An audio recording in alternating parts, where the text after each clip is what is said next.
తల్లి లేని పిల్లలు దయ్యాల పాలు అని మన పెద్దవాళ్ళు ఊరికే అనలేదండి. ఈ పిల్లకోతి జీవితాన్ని చూస్తుంటే నిజమే అనిపిస్తుంది. తల్లి ప్రేమను కోరుకునే హృదయం, ఆ ప్రేమలోని మాధుర్యాన్ని పొందాలనే బిడ్డ తపన, తల్లి ఒడిలోని మమతని ఆస్వాదించాలని ఆ పసికందు ఆశపడింది. తల్లి దగ్గరికి తీసుకుంటే వచ్చే ఆనందాన్ని, తల్లి పక్కనే ఉంటే వచ్చే ధైర్యాన్ని పొందాలనుకున్నట్లుంది. కానీ విధి విధించిన శిక్షలో తల్లి దూరం పెట్టేసింది. అలాంటి టైంలోనే ఏ దిక్కు లేని వాళ్ళకి దేవుడే దిక్కు అన్నట్లుగా ఎవరూ ఆదరించని ఈ బుజ్జి కోతి పిల్లని ప్రాణం లేని ఒక బొమ్మ తన బిడ్డగా హక్కున చేర్చుకుంది. అది చూస్తున్న ప్రతి ఒక్కరి కళ్ళల్లో కన్నీళ్లు తిరగక తప్పట్లేదు.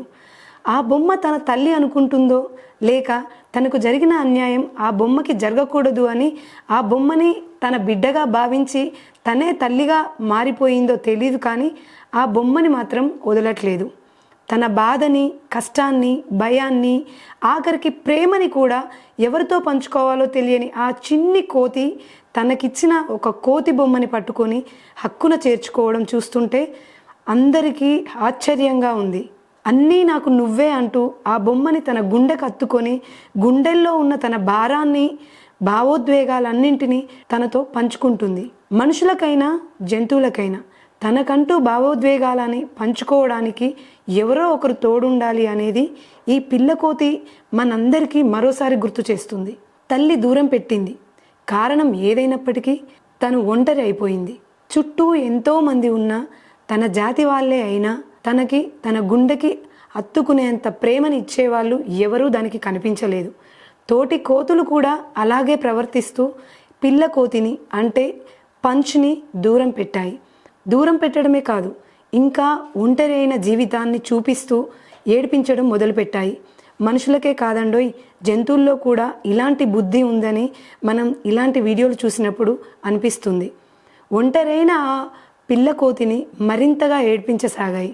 కానీ లోకం తెలియని ఆ పసితనం భయపడిపోయింది. ఏం చేయాలో దిక్కుతోచని బాధలోకి వెళ్ళిపోయింది.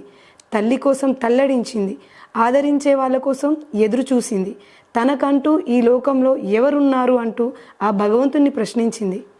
అప్పుడే భగవంతుడు విన్నాడేమో, ఒక బొమ్మని తన చేతికి అందించాడు. దేవుడిచ్చిన తోడు అనుకుందో లేక ఆ దేవుడే బొమ్మ రూపంలో వచ్చాడనుకుందో తెలియదు, కానీ జ్ఞానం తెలియని ఆ పసికందు బొమ్మని గుండె కత్తుకొని భారం కొద్దిగా తీరింది అనిపించగానే బొమ్మనే తన తల్లి అనుకుందో తెలియదు, కానీ తల్లి ఒడిలో సేద తీరినట్లుగా ఆ బొమ్మ ఒడిలోనే నిద్రపోవడం మొదలుపెట్టింది. భయమేస్తే ఆ బొమ్మని పట్టుకొని ధైర్యం తెచ్చుకుంది. బాధేస్తే ఆ బొమ్మని గుండె కత్తుకొని ఏడ్చేసింది. ఒంటరిగా అనిపిస్తే ఆ బొమ్మతో కలిసి ఆడుకుంది, పాడుకుంది, ఎన్నో ముచ్చట్లాడింది. పసితనం కదా, తిరిగి ఆ బొమ్మ తనకి ప్రేమని ఇస్తుందా లేదా అనే విషయాన్ని కూడా మర్చిపోయి బొమ్మ తన లోకంగా బతుకుతుంది. ఆ బొమ్మని మిగతా ఎవ్వరూ పట్టుకున్నా సరే తను ఒప్పుకోవట్లేదు.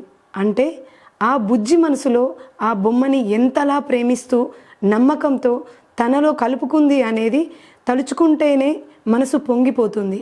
ఇలా ఈ బుజ్జుకోతి యావత్ ప్రపంచానికి తనది ఒక ఒంటరి ప్రపంచంగా చూపిస్తూ లోకంలో ఉన్న ప్రతి ఒక్కరిని తన ప్రేమ అనే కుటుంబంలో కలిపేసుకుంది.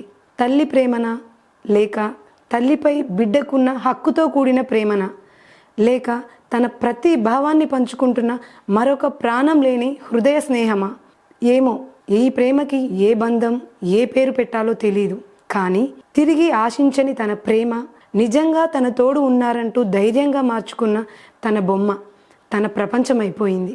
ఆ బుజ్జి కోతి ఎన్నో సంతోషాలని, బాధల్ని ఆ బొమ్మతో పంచుకోవడం మొదలుపెట్టింది. మన ప్రతి ఎమోషన్ని పంచుకోవడానికి ఒక తోడు ఉండాలి అంటూ మనల్ని మనం ధైర్యం చేసుకోవడానికి ప్రాణం ఉందో లేదో అవసరం లేదు, కానీ మనం పెట్టుకునే ఆ నమ్మకం మనల్ని నడిపిస్తుంది అన్నట్లు ఈ బుజ్జి పంచ్ కోతి ప్రేమ మాత్రం అన్ని ప్రేమలని తలదన్నుతూ నిజమైన ప్రేమకి అర్థం పడుతుంది.